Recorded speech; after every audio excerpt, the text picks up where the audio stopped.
Hello and welcome to Creeper Shop and this first impression video of Far Cry 3 Blood Dragons. First I want to just say to Ubisoft, I'm claiming fair use on this because it's a critical review or a critical video, and thus it's within the limitations of fair use. That being said and done, I want to get to the core or to the meat of things. Blood Dragon is a standalone title built on Far Cry 3. And as you can see, it's a sci-fi shooter. I haven't played it that much yet, and thus it's a first impression video. But what I've seen so far, I really like. First of all, it's a game that doesn't really take itself too seriously. The main character is, by all means, buffed out, super cheesy, masculine, superhuman, fighting against some kind of tech and dragons, and that really goes against most modern shooters with their focus on realism, even though it's not realistic at all, and tries to kind of realize that it is unrealistic and that it kind of the player is kind of a superhuman without pretending that you're not, like for instance the modern warfare games where you in the campaign like mow through waves and waves of enemies, and even though you mow through waves and waves of enemies, you're kind of get the feeling or are made to believe that that is normal for a special forces guy, which it is not. Well, I don't know what they're thinking, but they're trying to either make us believe that there are super soldiers indeed, or that the enemies they meet are totally incompetent.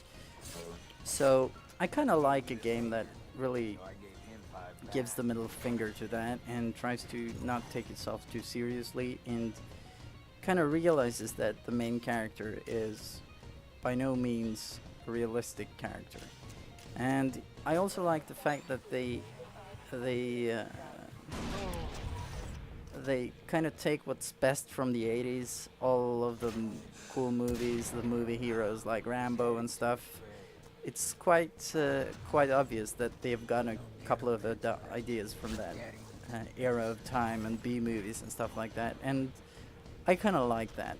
And when it comes to things I don't like about this game, for me, the color scheme doesn't really suit me. I think it's kind of stressing. The filter on the screen, the sci-fi, like it looks like you're looking through a screen, doesn't really work for me.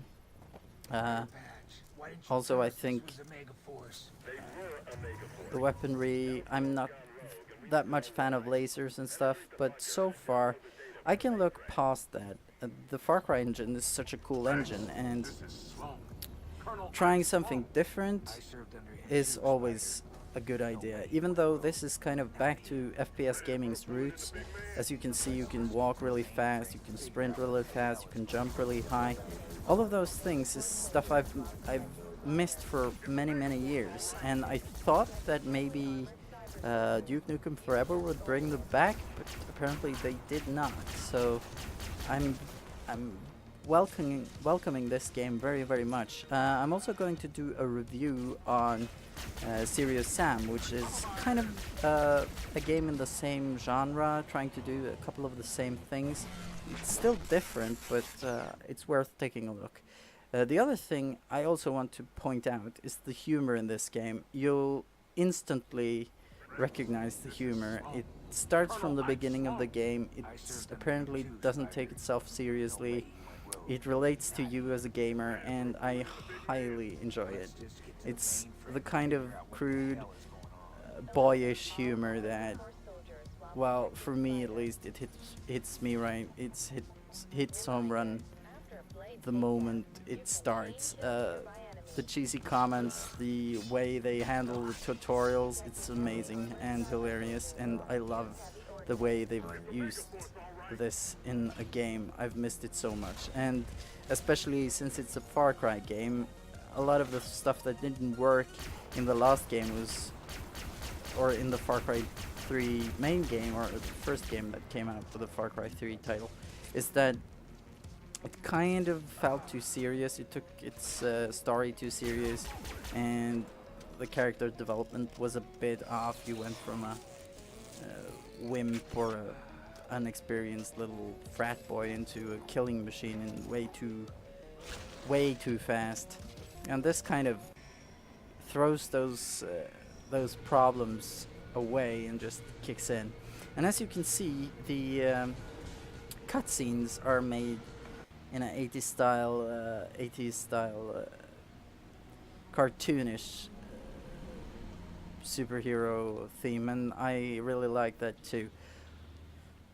Basically, I would so far recommend this game to people who are in for some fun, doesn't really like the whole realism take on games and the whole trend of that Modern Warfare and Battlefield is kind of pioneering, and who likes games that are where you are the superhero, where you can carry 4, 5, 6 guns and blast through hordes of enemies, and the character realizes kind of that he's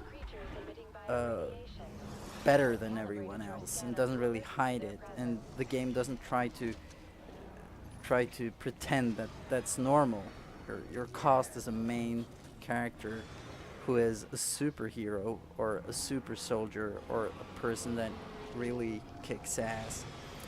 This is kind of so far everything that Duke Nukem Forever should have been, and I think they're kind of showing it in the face to the team behind Duke Nukem Forever as well. This is what so far everything that Duke Nukem Forever should have been.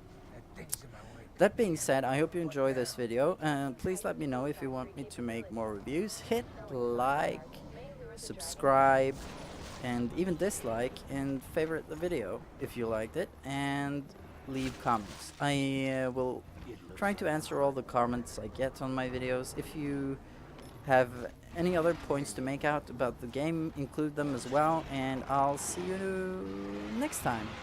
Enjoy. Objective: move to the designated vantage point.